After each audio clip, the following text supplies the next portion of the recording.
আসসালামু আলাইকুম। গেল শুক্রবার থেকে আমরা কিন্তু সবাই একটা আতঙ্কের ভেতরে বসবাস করছি।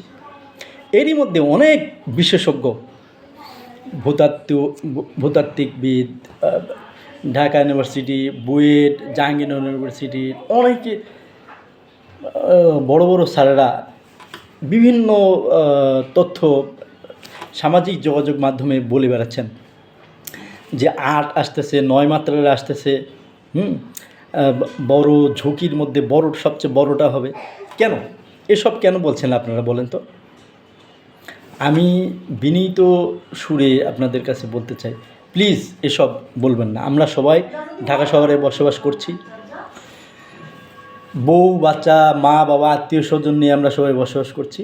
আমরা সবাই এমনিই একটা আতঙ্কের ভেতরে, এখনও আতঙ্ক থেকে বের হতে পারিনি। আল্লাহর কাছে দোয়া করুন, আল্লাহ ছাড়া কেউ কিছু বলতে পারবে যে কখন কি হবে? সবার মনে সাহস দিন, সবাইকে আমরা সাহস যোগাই, এরকম তথ্য আমরা না ছড়াই। আল্লাহ আমাদের সবাইকে সুরক্ষিত রাখবে ইনশাআল্লাহ। সবাই ভালো থাকবেন। আসসালামু আলাইকুম।